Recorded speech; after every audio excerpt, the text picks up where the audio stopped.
Dear viewers, before we begin, I want you to stay with me until the very end, because the conclusion of this story will shock you. And don't forget, please subscribe, so you won't miss tomorrow's powerful Bible story. Now, let us enter into one of the most frightening and sobering accounts in all of Scripture, the destruction of Sodom and Gomorrah.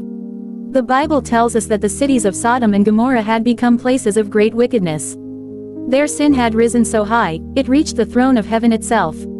Violence, immorality, and rebellion against God were everywhere.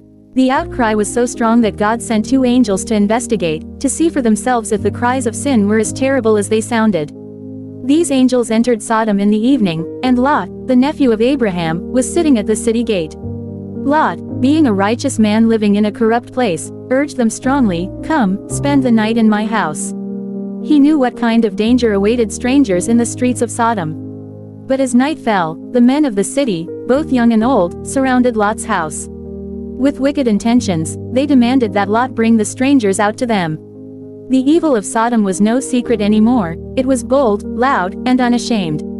Lot pleaded with them, but they would not listen. They pressed harder and harder, until the angels themselves pulled Lot back inside and struck the men outside with blindness, so they could no longer find the door. Then the angels spoke with urgency, "Do you have anyone else here? Sons-in-law, sons, daughters. Get them out of this place, because we are going to destroy this city. The outcry to the Lord is so great that he has sent us to destroy it." Lot rushed to his sons-in-law, warning them, "Hurry! Leave this city, for the Lord is about to destroy it." But they laughed at him, thinking he was joking. At dawn, the angels urged Lot, "Hurry! Take your wife and your 2 daughters who are here, or you will be swept away when the city is punished."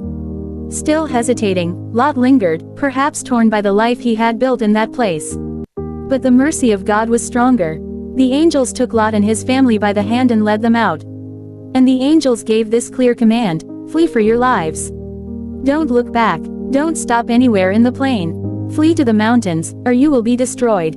Lot's family ran, the sky darkening with the judgment of God. And then, it came. From heaven, the Lord rained down burning sulfur, fire and brimstone, upon Sodom and Gomorrah. The ground trembled, the skies opened in fury, and in one terrible moment, those mighty cities, with all their wealth, pride, and sin, were consumed in flames. Smoke rose up like a furnace, a sight of horror and finality. But in the midst of this escape, something happened. Something tragic. Lot's wife, though warned not to, looked back. Her heart still longed for what she was leaving behind. In that instant, judgment fell upon her.